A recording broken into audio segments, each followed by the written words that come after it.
Hello all and welcome to the channel study with Rohit Gautam. इस session में हम लोग बात करेंगे Uttar Pradesh public service commission के बारे में और इस कमीशन के द्वारा जो अपर सबऑर्डिनेट का एग्जामिनेशन होता है उसके बारे में, जिसे हम लोग नॉर्मली यूपी पीसीएस एग्ज़ाम भी बोल देते हैं। इस सेशन में हम लोग बात करेंगे आखिर में क्या सिलेबस है यूपी पीसीएस का जो अभी रिसेंटली चेंज किया गया है, साथ में क्या स्ट्रैटेजी, एक जनरल क्या स्ट्रैटेजी फॉलो करनी चाहिए, और साथ में बुक्स भी देखते रहेंगे कि कौन से जनरल बुक्स हैं जिसको हम लोग देख सकते हैं। इस एग्ज़ाम के बारे में अगर बात करें तो ये 3 स्टेज का एग्ज़ाम है। सबसे पहले प्रीलिम्स एग्जामिनेशन होती है and then mains and then फिर फाइनली पर्सनल इंटरव्यू या फिर जिसको बोल सकते हैं पर्सनालिटी टेस्ट। तीनों की अपनी हालांकि स्ट्रैटेजी अलग है, तीनों अलग तरीके से टैकल किया जाता है। चूंकि तीनों का सिलेबस अगर आप देखेंगे तो तीनों का सिलेबस भी अपने आप में डिफरेंट है, तो इस वजह से इनकी जो स्ट्रैटेजी भी होती है वो काफ़ी अलग होती है और जो स्ट्रैटेजी होती है वो कहीं ना कहीं सिलेबस पर डिपेंड कर जाती है। तो हमें सबसे पहले देखना चाहिए कि what is the syllabus of prelims, mains as well as interview. Obviously हालांकि इंटरव्यू इंटायरली डिफरेंट प्रिपरेशन होती है, लेकिन जो प्रीलिम्स और मेंस होती है कहीं ना कहीं इनकी जो जानकारी है this is going to help you in the personal interview. सबसे पहले देखते हैं आखिर में यूपी पीसीएस का जो प्रीलिम्स का सिलेबस है वो क्या है। थोड़ा सा डिफरेंट होता है ये यूपीएससी से। यहां पर भी सेम पैटर्न पर जीएस पेपर 1, जीएस पेपर 2 दो हमारे पास पेपर होते हैं। ये दोनों के ही दोनों पेपर आपके प्रीलिम्स ओरिएंटेड होते हैं। जीएस पेपर 1 में यहां पर आपका जनरल स्टडीज के क्वेश्चन पूछे जाते हैं, वही आपकी हिस्ट्री, ज्योग्राफी, इन्वायरमेंट, इकोनॉमिक्स और पॉलिटी से रिलेटेड। जीएस पेपर 2 यहां पर आपका होता है सीसैट का पेपर। दिस इज सीसैट का पेपर। और सीसैट के पेपर का मतलब हो गया यहाँ पर कि जो मैथ्स का पोर्शन हो गया, रीजनिंग का पोर्शन हो गया, इंग्लिश हो गई, हिंदी हो गई और भी तमाम टीचिंग एप्टीट्यूड और इंटरपर्सनल स्किल्स, इन सबसे रिलेटेड यहाँ पर क्वेश्चंस होते हैं। सिलेबस अगर देखें तो हमारे अगर जीएस पेपर 1 के बारे में अगर बात करें तो यहाँ पर सिलेबस को आप कुछ डिफरेंट कैटेगराइजेशन में देख सकते हैं। जैसे एक जो जनरल एलिमेंट होती है जिसको हम लोग बोल देते हैं हमारी हिस्ट्री हो गई। हिस्ट्री में हम लोग 3 डिफरेंट हिस्ट्रीज यहां पर देखते हैं। एक हमारी होती है जो एंशिएंट हिस्ट्री होती है, मेडिवल हिस्ट्री होती है, मॉडर्न हिस्ट्री होती है और साथ में होती है आपकी art and culture. This is art and culture. थोड़ा सा डिफरेंट होती है हमारी ये एंशिएंट मेडिवल यहां पर, जो कि यूपी पीसीएस में स्टैटिक पोर्शन ज़्यादा ले लिया जाता है। तो यहाँ पर आपको काफ़ी डिटेलिंग करनी होती है with respect to dynasties, with respect to the development into the dynasty, ये सब चीज़ें हमें देखनी होती हैं। सिलेबस में अगर देखेंगे हिस्ट्री के सिलेबस को अगर आप देखिए यहाँ पर, तो यहाँ पर लिखा गया है history of India and Indian national movement. जो इंडियन नेशनल मूवमेंट वाला पार्ट है ये आपकी मॉडर्न वाले पार्ट में चली जाती है और जो बची हुई पार्ट होती है वो चली जाती है pre modern and the ancient part. यहां पर हमें एंशिएंट और मेडिवल यही 2 पोर्शन देखने को मिल जाती है। नॉर्मली यहां पर अगर आप बुक के बारे में बात करेंगे तो बुक जो सजेस्ट की जाती है वो है एनसीईआरटी की बुक। ये बेसिक बुक के अंतर्गत आ जाती है। इसके अलावा you can refer spectrum book, तो आप स्पेक्ट्रम बुक को भी यहां पर रेफर कर सकते हैं मॉडर्न इंडिया के लिए। आर्ट एंड कल्चर के लिए सबसे फेमस जो बुक आती है वो है आपकी नितिन सिंघानिया की बुक, तो आप नितिन सिंघानिया की बुक को रेफर कर सकते हैं और इसके अलावा फिर कुछ भी रेफर करने की एज सच जरूरत नहीं है। Still, if you want to study more, then you can refer Tamil Nadu State Board History topics. तो वो आपको कवर यहाँ पर हो जाता है। इसमें अगर आप देखेंगे तो जो सिलेबस में चीज़ें लिखी गई हैं ये सभी broad understanding of social, economic and political aspect of Indian history, ये बेसिकली एंशिएंट और मिडिवल के बारे में बोला जा रहा है। और जो हमारी इंडियन नेशनल मूवमेंट है जहाँ पर आप मॉडर्न व्यू के बारे में बताते हैं, मॉडर्न व्यू का मतलब वही इंडियन नेशनल स्ट्रगल के बारे में बताते हैं। जो हमारी स्वतंत्रता संग्राम हुई है 1857, कई तरीके के पीजेंट मूवमेंट, कई तरीके के हमारे जो ट्राइबल मूवमेंट्स हैं, उन सब के बारे में यहाँ पर देखा जाता है। तो ये हमारा सिलेबस का पार्ट होता है। और प्रीलिम्स में अगर देखें तो this is going to play very important key role, क्योंकि यहाँ से अगर आप देखेंगे 150 क्वेश्चंस यहाँ पर होते हैं और इस 150 क्वेश्चन में 200 मार्किंग होती है। इस 150 क्वेश्चन में अगर देखें तो यहाँ पर करीब करीब 35 क्वेश्चन पूछ लिया जाता है हिस्ट्री से ही। तो एक काफ़ी बड़ा वेटेज है हिस्ट्री का, अगर आप देखेंगे तो वेटेज काफ़ी ज़्यादा है, तो इस वजह से काफ़ी इंपॉर्टेंट हो जाती है। दूसरा जो यहाँ पर हमारे पास इंपॉर्टेंट टॉपिक में आता है वो है ज्योग्राफी। अब इस ज्योग्राफी को भी अगर आप देखेंगे तो you can divide it in 3 format. एक होती है जो हमारी इंडियन ज्योग्राफी होती है, दूसरी आप बोल सकते हैं जो हमारी जनरल ज्योग्राफी होती है। जनरल का मतलब होता है जहां पर हम फिजिकल और साथ साथ में वर्ल्ड ज्योग्राफी दोनों को ही देख लेते हैं। तीसरा जो पार्ट होता है वो डिवाइड किया जाता है मैपिंग को लेकर के, और ये भी काफी इंपॉर्टेंट होती है। अगर इसके सिलेबस को देखें तो physical, social, economic geography of India and the world, in world geography only general understanding of the subject will be expected. Basically ये कहा जाता है, पूछा जाता है बहुत डिटेल में। तो क्वेश्चन जो इंडियन ज्योग्राफी से रिलेटेड होंगे वो भी फिजिकल, सोशल और इकोनॉमिक ज्योग्राफी से ही रिलेटेड होंगे, ऐसा बोला जा रहा है। अगर इसके बुक के बारे में बात करें तो बुक को आप सिंपली रेफर कर सकते हैं जो क्लास एनसीईआरटी की क्लास 6 से लेकर के क्लास 12 तक की जो बुक्स होती हैं ये आप रेफर कर सकते हैं डायरेक्टली। इसके अलावा यहां पर आप चाहें तो फैक्चुअल डिटेल के लिए सविंदर सिंह की बुक को भी आप रेफर कर सकते हैं, फिजिकल ज्योग्राफी। और इसके अलावा एक और पार्ट जो आप ऐड कर सकते हैं वो है जीसी लियोंग की बुक। जीसी लियोंग की बुक ये काफ़ी इंपॉर्टेंट बुक है और काफ़ी कुछ यहाँ से आप कवर कर सकते हैं with respect to the climate, with respect to the land forms, ये सब पार्ट यहाँ पर इंपॉर्टेंट हो जाते हैं। नंबर ऑफ क्वेश्चन के बारे में अगर बात करें तो यहाँ पर भी करीब करीब 18 से 20 क्वेश्चन इससे भी पूछ लिए जाते हैं, तो ये भी आपके लिए एक इंपॉर्टेंट सेगमेंट बन जाता है। बड़ा वेटेज है, इस वजह से इसको भी आप इग्नोर नहीं कर सकते हैं। एक और पार्ट जो होती है वो होती है करंट इवेंट्स को लेकर के, और जो करंट इवेंट्स होती है नॉर्मली वो 1 ईयर की हमें देखनी होती है। इस 1 ईयर में यहां पर आपको तमाम करंट इवेंट्स देखने होते हैं related with the political development, economic development, social development, international relation development, sports से रिलेटेड बातें हो जाती हैं। इसके अलावा आपकी बुक्स कौन कौन सी इंपॉर्टेंट उस साल छपी होती हैं, कुछ इंपॉर्टेंट प्लेसेस के बारे में पूछ लिया जाता है। तो ये सब हमारे पास कुछ इंपॉर्टेंट एक्स्ट्रा सेगमेंट्स होते हैं जो कि करंट इवेंट से रिलेटेड हो जाते हैं। नॉर्मली करंट इवेंट्स के लिए ऐसे तो सजेस्ट यही किया जाएगा कि आप न्यूज़पेपर को रीड करें, लेकिन कहीं ना कहीं जो न्यूज़पेपर की रीडिंग होती है उसको आप केवल न्यूज़पेपर रीडिंग से करके जाएंगे तो फिर कहीं ना कहीं नंबर जो है वो उठ नहीं पाएंगे। नंबर उठाने का सिंपल तरीका है, या तो आप किसी भी स्टैंडर्ड इंस्टीट्यूट के आप मंथली मैगजीन को रीड कर लीजिए, या फिर घटना चक्र की मैगजीन आती है ई दृष्टि, ये आती है आपकी लास्ट में ई दृष्टि, ये एनुअल बेसिस पर निकलती है, मतलब साल भर में निकलेगी, साल भर की करंट अफेयर्स रहेगी, तो उसको भी आप रेफर कर सकते हैं। मोस्टली जो क्वेश्चंस होते हैं वो ई दृष्टि मैगजीन से कवर कर लिए जाते हैं। इंपॉर्टेंट पार्ट एक और आता है वो है हमारा पॉलिटी एंड गवर्नेंस को लेकर के। So this is polity and governance का पार्ट। इस पॉलिटी एंड गवर्नेंस के पार्ट को अगर आप देखेंगे तो यहां पर कॉन्स्टिट्यूशन से रिलेटेड क्या क्या प्रोविजंस हैं, कॉन्स्टिट्यूशन के जो भी धाराएं, जितने भी आपके आर्टिकल्स हैं, जितने भी शेड्यूल्स हैं, इन सब के बारे में क्वेश्चन होते हैं। पॉलिटिकल सिस्टम के बारे में क्वेश्चन होता है, Panchayati Raj, public policy, rights, ये सभी चीज़ें आ जाती हैं। इसके अलावा economic and culture question will test knowledge of countries political system including Panchayati Raj in community development. Basically यहां पर 2 पार्ट होता है, एक रहता है जिसे हम लोग पॉलिटी बोलते हैं, दूसरी होती है जो गवर्नेंस की पार्ट होती है।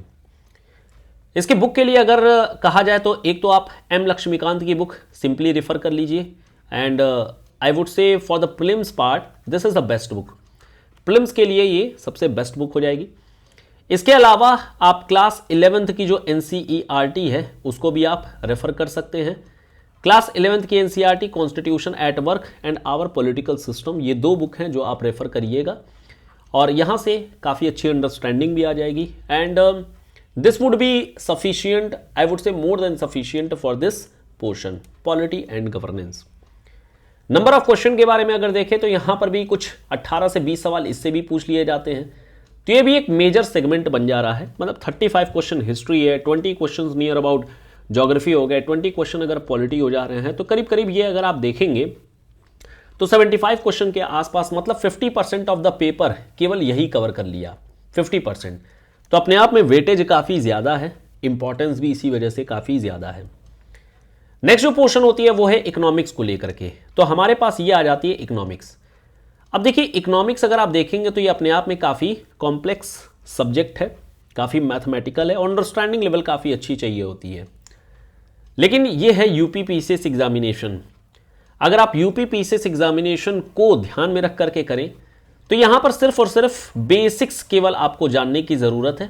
बेसिक्स का मतलब जीडीपी क्या होती है, जीएनपी क्या होती है, NDP, NNP, money multiplier, etcetera etcetera. ये जो बेसिक एलिमेंट्स होते हैं केवल जो क्लास 11th की एनसीईआरटी में दी गई है, जो मैक्रो इकोनॉमिक्स की बुक में दिया गया है, यही केवल और केवल अगर आप रीड कर लेंगे तो आपके लिए सफिशियंट हो जाएगा। हालांकि यहां पर अगर आप देखेंगे तो sustainable development, poverty inclusion, demographics, social sector initiative, इन सबसे रिलेटेड क्वेश्चन यहां पर बोला गया है।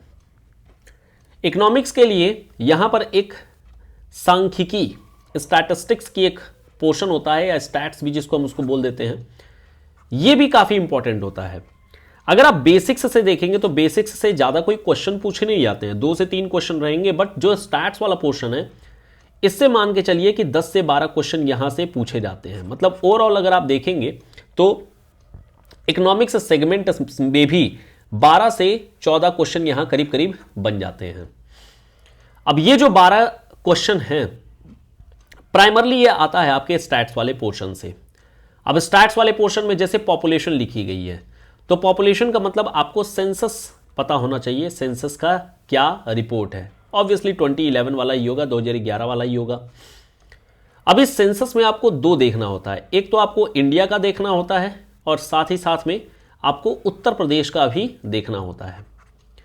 कई सारी चीजें होती हैं, सेक्स रेशियो क्या है, पॉपुलेशन क्या है, पॉपुलेशन ग्रोथ रेट कितना है, डेंसिटी कितनी है, तो ये सारी चीजें आ जाती हैं। बाकी इसके अलावा कास्ट सेंसस डेटा भी देखना होता है, एससी एसटी पॉपुलेशन कहां पर कैसी है, किस हिसाब की है, ये सब चीजें भी आ जाती हैं हमारी इस पॉपुलेशन पोर्शन में।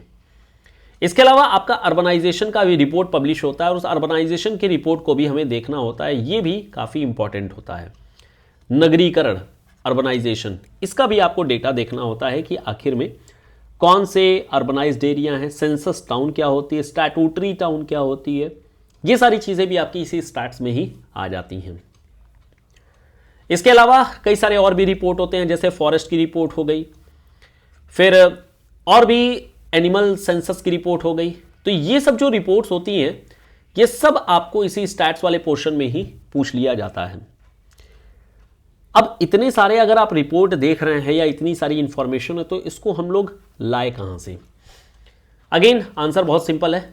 जो आपकी घटना चक्र की बुक आती है लास्ट में, जब हम लोगों ने जैसे देखा ई दृष्टि है, तो इसी घटना चक्र के साथ साथ ही इसी सांख्यिकी को लेकर के भी एक मैगजीन पब्लिश होती है और उसमें मतलब जो भी अपडेटेड डेटा होते हैं वही निकाले जाते हैं। तो you can simply purchase that book and read, go through with the book.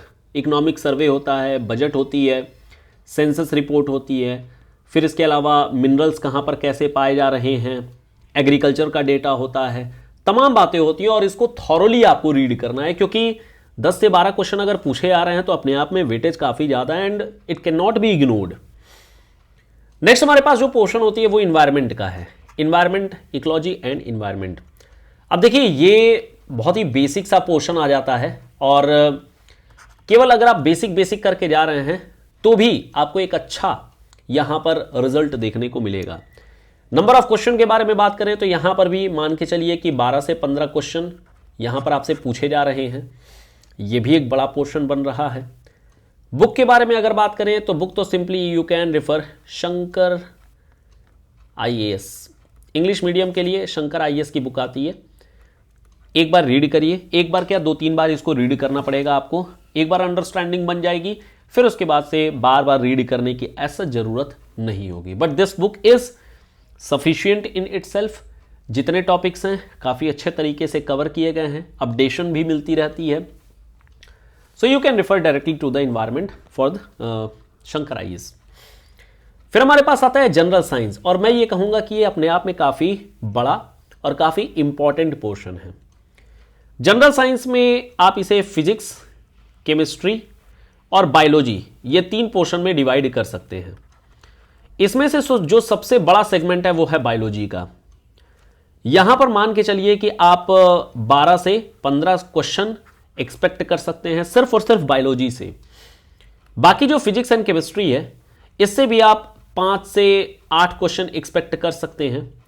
करीब करीब यहां पर अगर आप देखेंगे तो 20 से 22 सवाल आते हैं आपके साइंस, जनरल साइंस से। मेजर पोर्शन यहां पर बायोलॉजी ही है। अब इसके लिए आप रेफ़र तमाम चीज़ें कर सकते हैं, चाहे तो आप बेसिक NCERT की बुक रेफ़र कर सकते हैं क्लास 9th और क्लास 10th की, या फिर कुछ लोग ल्यूसेंट भी सजेस्ट करते हैं कि आप ल्यूसेंट बुक को भी रेफ़र कर सकते हैं only for this general science के लिए। तो ये सारे पोर्शन यहाँ पर आपको देखने को मिल जाते हैं।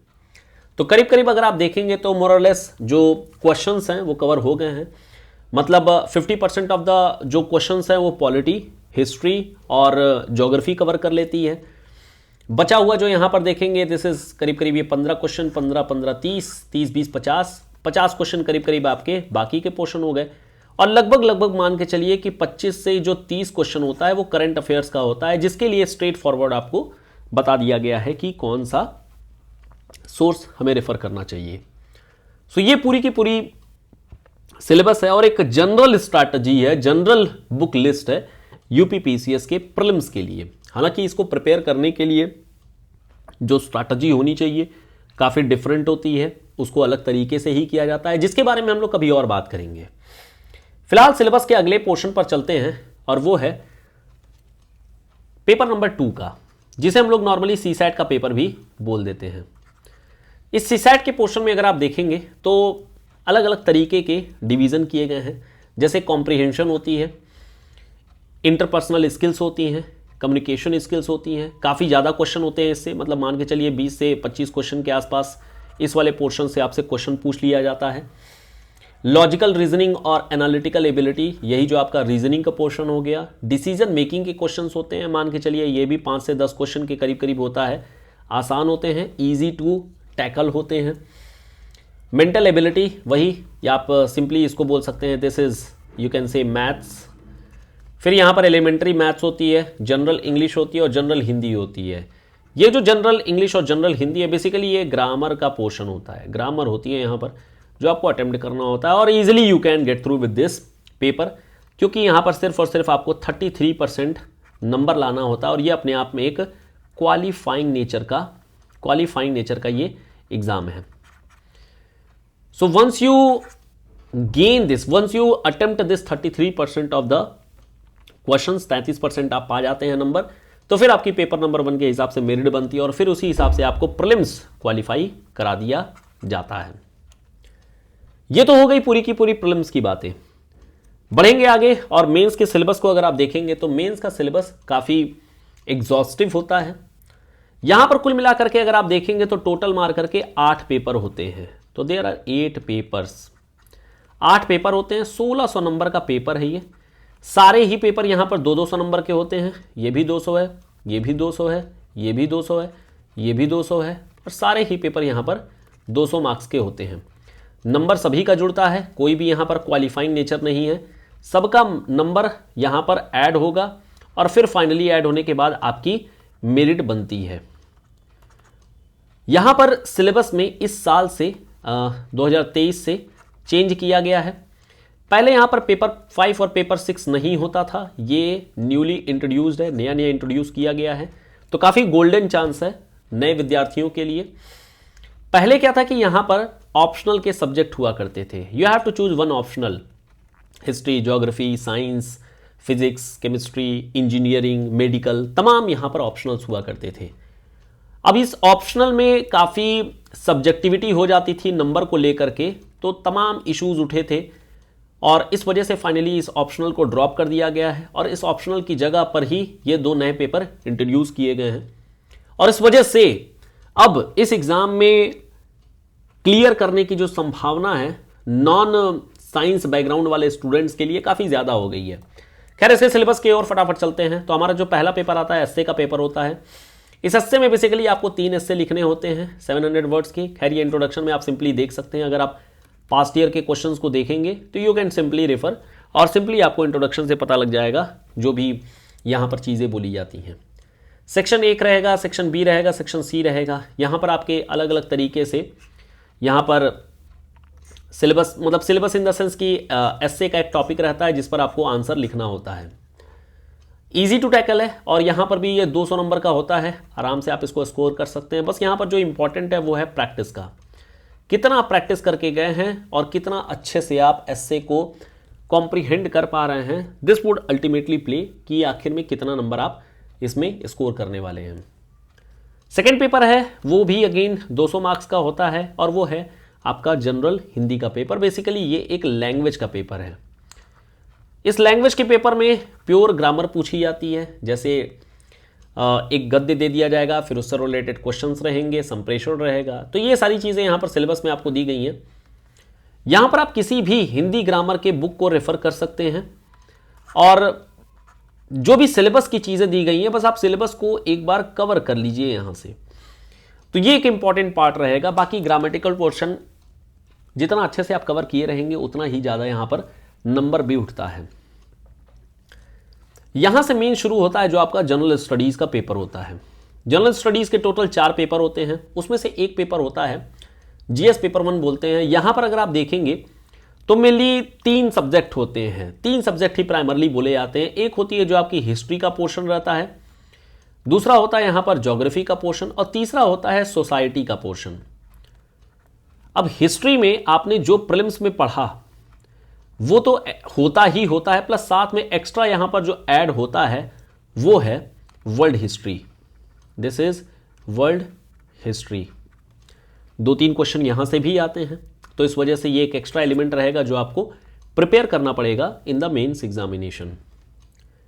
ज्योग्राफी में आपका वही सारी चीजें होती हैं जो प्रीलिम्स में होती है, तो आपको अलग से कुछ प्रिपेयर करने की जरूरत नहीं पड़ती है, ये वही कैरी फॉरवर्ड हो जाता है। लेकिन यहां पर जो सोसाइटी का पोर्शन है ये पूरा का पूरा एक नया पोर्शन आ जाता है और यहां पर आपको रेफर करना होता है क्लास 12th की एक इंडियन सोसाइटी की बुक है एनसीईआरटी की। You can refer directly to this book.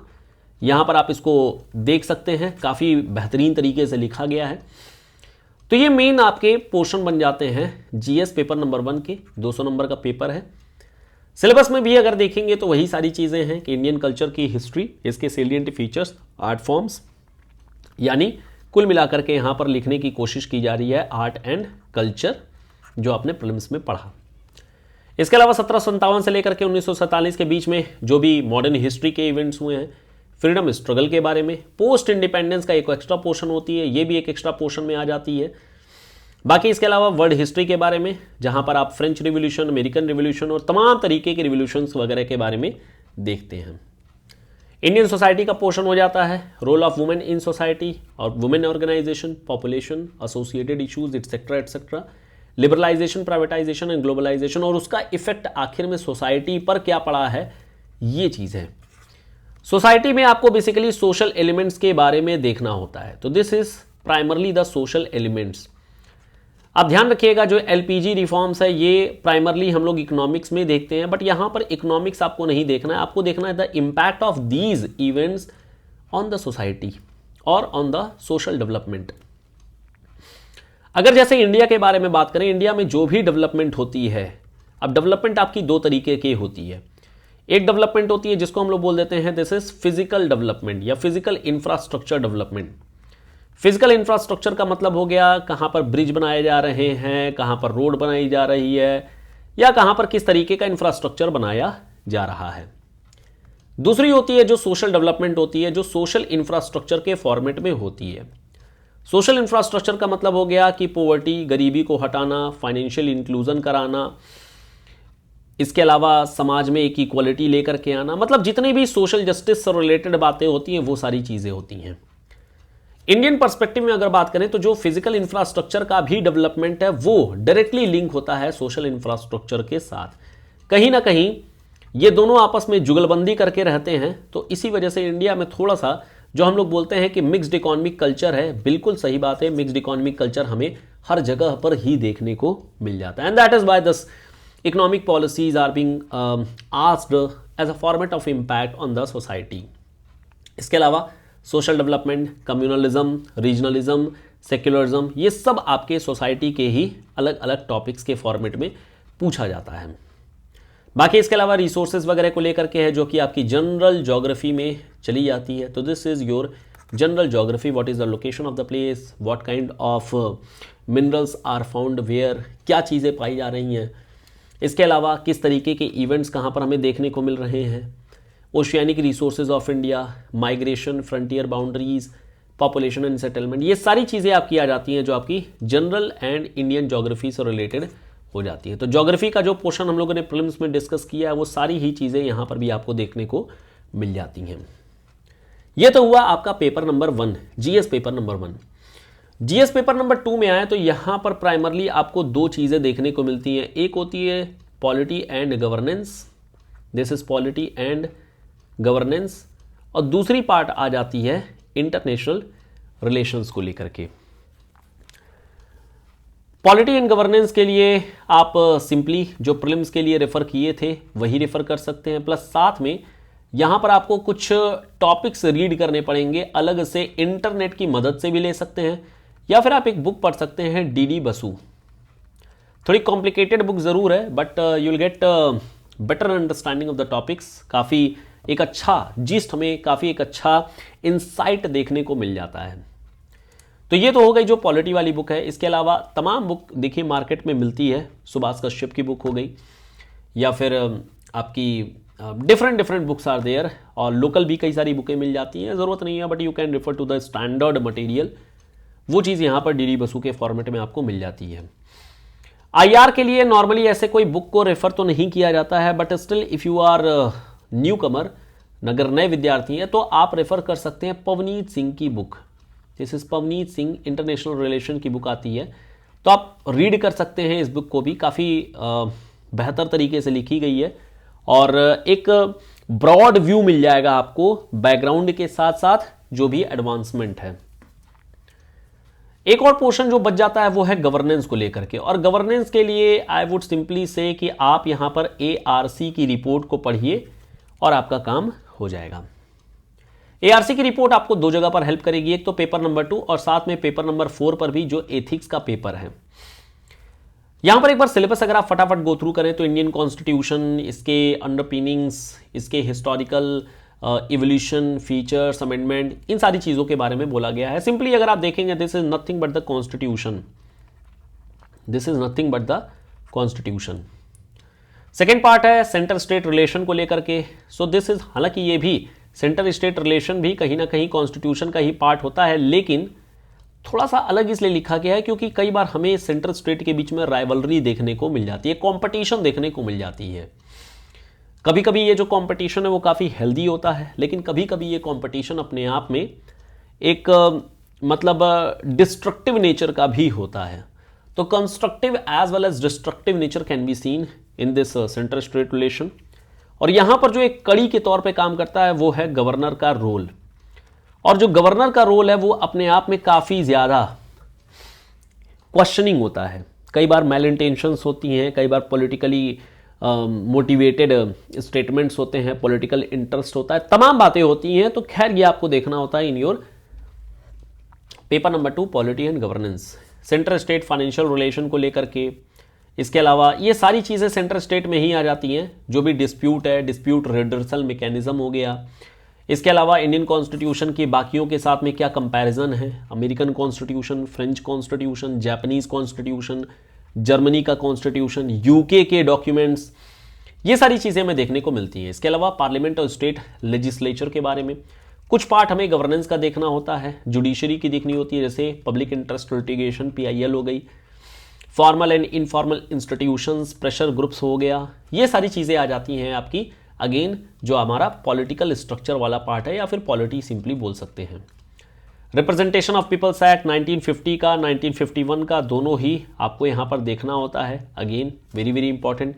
Along with that election commission भी आपको साथ में देख लेना चाहिए। कॉन्स्टिट्यूशनल कई सारी पोस्ट हैं, उनके पावर, उनके फंक्शंस। नॉन कॉन्स्टिट्यूशनल या फिर जिसको क्वासी जुडिशियल या स्टैट्यूटरी बॉडीज़ भी बोल सकते हैं, उनके बारे में भी यहाँ पर आपको देखना होता है। इसके अलावा गवर्नमेंट जो पॉलिसीज़ हैं, जैसे ई गवर्नेंस वगैरह हो गई जो ICT पर बेस्ड चल रही है, एंड गवर्नेंस का पोर्शन हो गया, ये हमें देखना होता है, ये हमारा गवर्नेंस के पोर्शन में आ जाता है।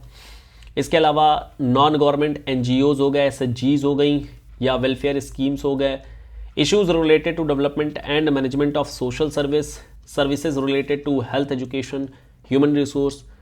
मतलब यहाँ पर हमें गवर्नमेंट की जो पॉलिसीज़ हैं उन गवर्नमेंट पॉलिसीज़ को एनालाइज करना होता है, और इन गवर्नमेंट पॉलिसीज़ को आप simply DPSP not S, DPSP के साथ में आप इसको लिंक करके देख सकते हैं। इसके अलावा issues related to poverty, hunger, sustainable development goals, millennium development goals, national family health survey, ये सारी चीज़ें यहाँ पर आपको देखने को मिल जाती हैं in the syllabus part. Basically जो सिलेबस दिया गया है ये काफ़ी कॉम्प्लेक्स नेचर में दिया गया है, तो एक सिंप्लीफाइड फॉर्मेट में what topic can be covered उसका एक जनरल आइडिया आपको दिया जा रहा है इस सेशन में। इसके अलावा जनरल एस्पेक्ट ऑफ गवर्नेंस हो गया, transparency and accountability, e governance application, model, success etcetera etcetera, ये भी हमें देखना हो जाता है। यहाँ पर एक क्वेश्चन आप देख सकते हैं DBT का, direct benefit transfer. Civil services के क्या रोल हैं, सिविल सर्विसेज की क्या पॉलिसीज हैं, क्या हिस्ट्री रही है, तो ये सारी चीज़ें आ जाती हैं गवर्नेंस को। इसके अलावा आपके पास में यहाँ से 18 नंबर से आपका आ जा रहा है इंटरनेशनल रिलेशंस, इंडिया का आसपास के कंट्रीज़ के साथ में क्या रिलेशन है, बायलैटरल, रीजनल, ग्लोबल ग्रुपिंग्स जैसे सार्क हो गया या फिर शंघाई कॉरपोरेशन हो गई, G20 देखिए अभी चल रही है, ये सारी चीज़ें आ जाती हैं ग्लोबल ग्रुपिंग्स को लेकर के। Effect of policies and politics of developed and developing country on the India's interest, Indian diaspora. In fact यहाँ पर आप लोगों ने सुना होगा जो प्रवासी भारतीय होते हैं, दिस इज प्रवासी भारतीय, तो इस प्रवासी भारतीय को लेकर के भी क्वेश्चन यहाँ पर देख सकते हैं। PIO हो गया या फिर OCI हो गए, overseas citizen of India, people of Indian origin, सारी चीज़ें यहाँ पर हमें देखने को मिलती है इंडियन डायस्पोरा में। 21 नंबर पोर्शन में दिया गया important international institutions, their agencies, जैसे UN के और इसके जो सब्सिडियरी हैं उनके बारे में आपको पता होना चाहिए। कुछ और भी जो ऐसे इंस्टीट्यूशंस हैं, NDB हो गया या फिर आपकी शंघाई कॉरपोरेशन की ही बैंक हो गई, ठीक है, तो ये सारे भी इंस्टीट्यूशन यहाँ पर आपको देखने चाहिए। IMF हो गया, ठीक है, IPSA हो गया, तमाम यहाँ पर इंस्टीट्यूशंस हैं वो आपको देख लेना चाहिए, ठीक है। जैसे AUKUS हो गई, UK US, ये आजकल नया चलन में आया है, तो दिस इज अगेन क्वाड हो गया, न्यू क्वाड हो गया, ये सारी चीज़ें हैं जो आपको ध्यान देखनी होती हैं इस इंटरनेशनल इंस्टीट्यूशन वाले पार्ट में। इसके अलावा करंट अफेयर्स, ये तो खैर हमेशा ही सदाबहार टाइप का है, हर जगह पर आ जाएगा। पेपर नंबर 3 में अगर देखें तो ये थोड़ा सा बड़ा पेपर होता है। यहाँ पर आपकी इकोनॉमिक्स के अलावा इंटरनल सिक्योरिटी का पोर्शन होता है, दिस इज इंटरनल सिक्योरिटी। फिर यहाँ पर इन्वायरमेंट होती है, इन्वायरमेंट एंड इकोलॉजी का जो पोर्शन होता है, और साथ में यहाँ पर होती है आपकी साइंस एंड टेक। ध्यान रखिएगा, this is science and tech, not general science. Science and tech में आपको काफ़ी डिटेल्ड और काफ़ी साइंटिफिक जो न्यू डेवलपमेंट्स हैं उनके बारे में देखना होता है। बायोटेक्नोलॉजी हो गई, ICT हो गया, नैनो टेक्नोलॉजी हो गई, ब्लॉकचेन टेक्नोलॉजी हो गई, बहुत तरीके के नए नए साइंटिफिक डेवलपमेंट्स हैं जिनको हमें देखना होता है। अब ये जो सिलेबस है वो प्राइमरली इन्हीं 4 में ही डिवाइडेड है। सिलेबस को अगर आप देखेंगे, शुरुआत में दिया गया इकोनॉमिक प्लानिंग जो इकोनॉमिक्स से रिलेटेड है, role of NITI Aayog, pursuit of sustainable development goals, poverty, unemployment, components of government budget. फिर इसके अलावा एग्रीकल्चर से रिलेटेड क्या चीज़ें हैं और उसका इकोनॉमिक्स में क्या रोल है, पब्लिक डिस्ट्रीब्यूशन सिस्टम और गवर्नमेंट की policies, food processing, land reform, liberalisation, globalisation, infrastructural, और जो पोर्शन यहाँ तक आया ये आपका आ गया economics, this is economics. Beyond this science and tech आपको देखने को मिल रही है, development and application in daily life, India का साइंस एंड टेक पॉलिसी। अब यहाँ पर तमाम बातें होती हैं, स्पेस भी होता है, यहाँ पर डिफेंस भी होती है, मतलब अगर आप देखेंगे तो इस साइंस एंड टेक के टोटल 11 टॉपिक्स हैं जो हमें रीड करना होता है, जिसके बारे में हम लोग आगे के सेशंस में भी डिस्कस करेंगे। इसके बारे में यहाँ पर कुछ कुछ चीज़ें लिखी भी गई हैं, जैसे ICT, इंफॉर्मेशन कम्युनिकेशन टेक्नोलॉजी हो गई, स्पेस हो गया, कंप्यूटर, एनर्जी रिसोर्स, ये सारी चीज़ें यहाँ पर दी गई हैं साइंस एंड टेक के पोर्शन में। नेक्स्ट पोर्शन आती है हमारी इन्वायरमेंट इकोलॉजी को लेकर के। ये आपकी अगर आप बात करें तो this is purely and purely prelims oriented, जो प्रिलिम्स में आपने किया सेम वही चीज़ें यहाँ पर भी होती हैं। एक पोर्शन यहाँ पर एक्स्ट्रा ऐड होता है, वो है डिजास्टर मैनेजमेंट का, और इस डिजास्टर मैनेजमेंट के लिए 6 पेज की एक नोट्स होती है, उसी नोट्स को आपके साथ में शेयर कर दिया जाएगा, तो you can simply refer to this. और ये 1-2 क्वेश्चन आ गया तो आ गया, अदरवाइज ऐसा कुछ स्पेशल नहीं आती है। डिजास्टर मैनेजमेंट के लिए अभी सेंडाई फ्रेमवर्क चल रहा है, और सेंडाई फ्रेमवर्क के जो 6 पिलर्स हैं उन्हीं 6 पिलर्स को बेसिकली आपको रीड करना होता है और उसी के बेसिस पर आप आराम से कोई भी डिजास्टर आएगा तो you can simply write the answer, like mitigation, preparation, precaution, etcetera etcetera. Next हमारे पास आती है इंटरनल सिक्योरिटी को लेकर के। अब इस इंटरनल सिक्योरिटी में तमाम बातें हैं, जैसे एक्सट्रीमिज्म हो गया, न्यूक्लियर प्रोलिफरेशन हो गई, मीडिया का रोल हो गया, फिर इंटरनल सिक्योरिटी इश्यूज में टेररिज्म हो गई, करप्शन हो गई, इंसर्जेंसीज हो गई, सिक्योरिटी फोर्सेज हो गए हमारे। फिर हमारे पास एग्रीकल्चर से रिलेटेड बातें आ जाती हैं, एग्रीकल्चर, फॉरेस्ट्री। तो ये हो गया हमारा जो पेपर नंबर 3 में होता है, 200 नंबर का पेपर है, बहुत बड़ा यहाँ पर सिलेबस है, काफ़ी कुछ, कई सब्जेक्ट मतलब 4 सब्जेक्ट तो ऐसा देख ही लिया हम लोगों ने। नेक्स्ट पोर्शन आती है हमारी पेपर नंबर 4। इस पेपर का नाम है एथिक्स, इंटीग्रिटी एंड एप्टीट्यूड। और ये सबसे बेस्ट पेपर है। बेस्ट पेपर इसलिए है क्योंकि यहां पर आपको बहुत बुकिश नहीं जाना होता है। यहां पर आपको अपने अंडरस्टैंडिंग के बेसिस पर बहुत ही सिंपल लैंग्वेज में आंसर देना होता है। आपकी क्या समझ है, सूझबूझ है, क्या आपको एथिकल लगता है, क्या आपको मॉरल लगता है, ये सारी बातें हैं। अब ये अपने आप में देखिए, सिलेबस अपने आप में काफ़ी ब्रॉड है और इसके सिलेबस को इस सेशन में डिस्कस कर पाना तो खैर पॉसिबल नहीं है, लेकिन ये अपने आप में एक ऐसा टॉपिक है जो आप प्रिपरेशन कर रहे हो या ना कर रहे हो, यू शुड रीड दिस। आप इसको रीड कर सकते हैं। प्राइमरली अगर आप देखेंगे तो एथिक्स में 3-4 पोर्शन होते हैं जो आपको देखने होते हैं। जैसे एक होती है जो पब्लिक एडमिनिस्ट्रेशन से रिलेटेड होती है, इसके अलावा सोशियोलॉजी से रिलेटेड होती है, इसके अलावा आप साइकोलॉजी से रिलेटेड आपको कुछ कंसेप्ट्स देखने को मिल जाते हैं, और एक और पोर्शन आपको देखने को मिलता है related with political science, this is pol science. ये 4 सब्जेक्ट्स हैं और इन 4 सब्जेक्ट से रिलेटेड, मतलब इन चारों सब्जेक्ट को मिला करके फिर फाइनली बनाया गया है आपका ये एथिक्स, इंटीग्रिटी एंड एप्टीट्यूड का पेपर। एक और पोर्शन यहां पर बोल सकते हैं philosophy, this is philosophy. 5 portion है और काफी बेहतर एक ये पोर्शन बोल सकते हैं। 2 तरीके की चीजें होती हैं, थ्योरेटिकल होती हैं और दूसरी होती हैं जो आपकी केस स्टडी बेसिस होती हैं। केस स्टडी यहां पर क्या है कि थ्योरेटिकल और केस स्टडी में ऐसा कुछ डिवीजन नहीं है, कभी कभी थ्योरेटिकल कई बार आ जाता है ज्यादा, कई बार केस स्टडीज ज्यादा आ जाती हैं। तो आपको बेसिकली यहां पर एक क्लियर अंडरस्टैंडिंग और थोड़ी प्रैक्टिस चाहिए होती है लिखने की।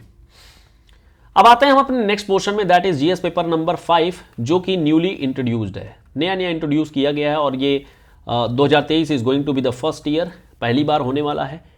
कहीं ना कहीं ये अपने आप में काफी गेम चेंजिंग होने वाला है, क्योंकि अभी तक जो ऑप्शनल के सब्जेक्ट्स होते थे वो काफी कुछ डिसाइड कर देते थे कि लिस्ट में किसका नाम होने वाला है।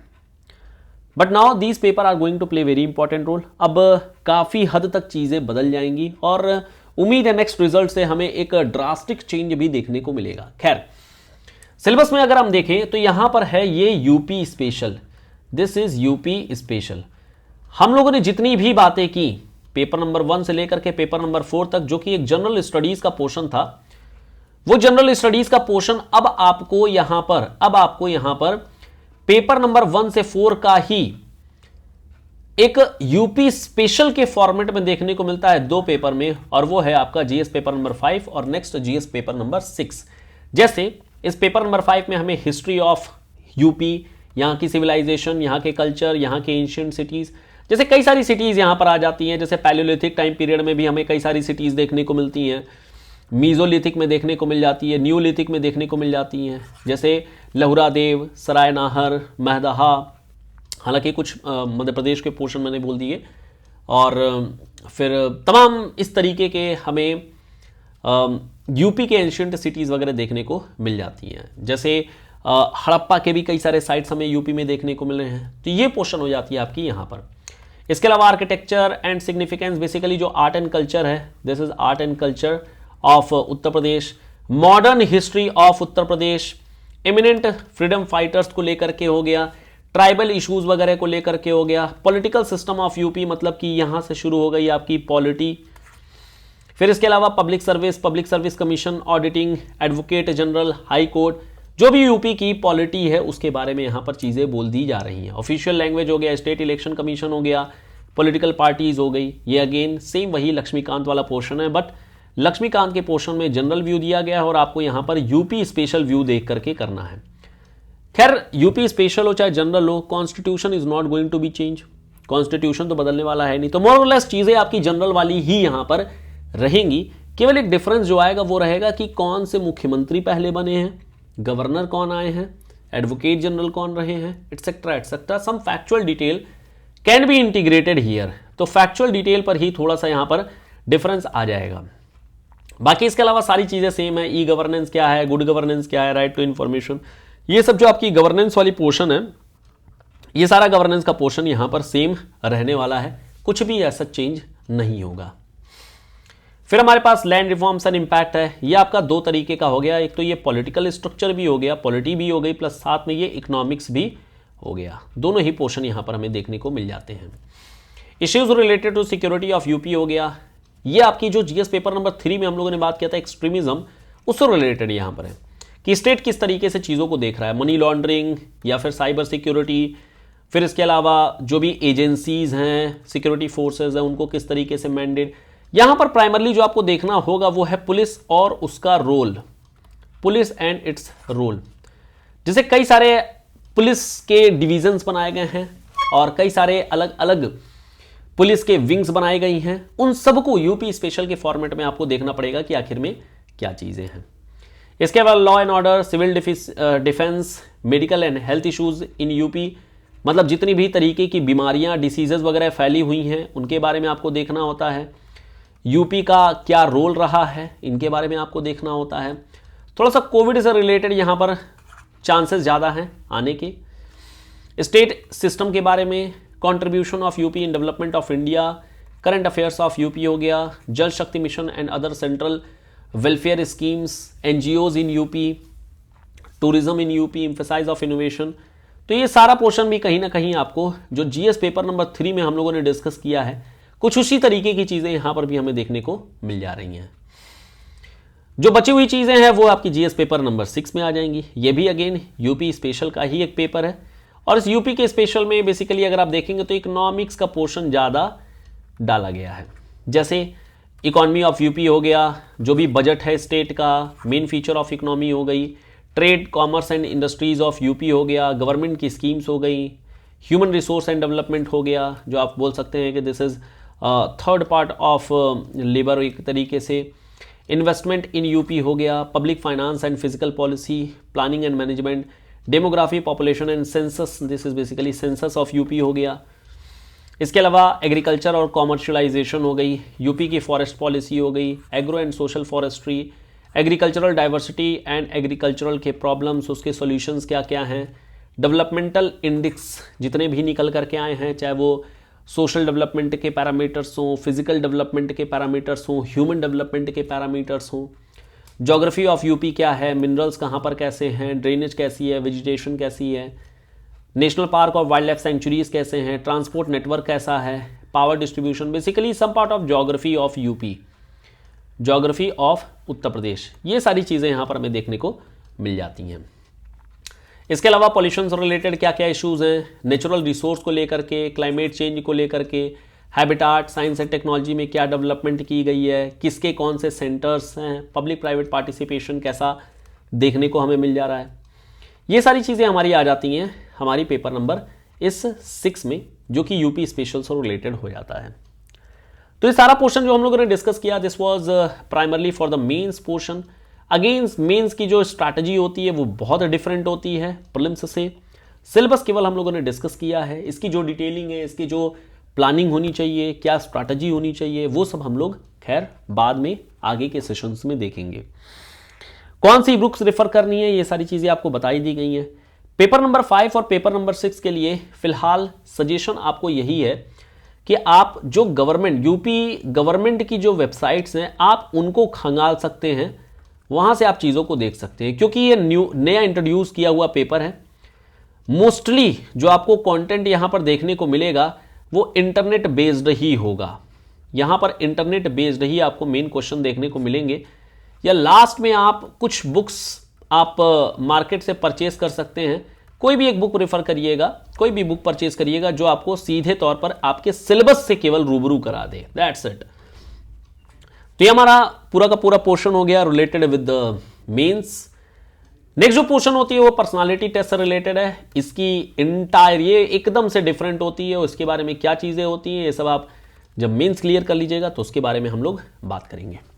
फिलहाल इस सेशन को यहां पर एंड करते हैं। उम्मीद है चीजें आपको समझ में आई होगी, सिलेबस क्या है, स्ट्रैटेजी क्या है, and how the prelims is different from mains and how mains is different from prelims etcetera etcetera. ये सारी बातें हम लोगों ने इस सेशन में की थी। फिलहाल इस सेशन में यहीं पर एंड करते हैं और मिलेंगे नेक्स्ट सेशन में कुछ इसी तरीके के नए वीडियोस के साथ। फिलहाल यहां पर एंड करते हैं। Thank you so much, bye bye.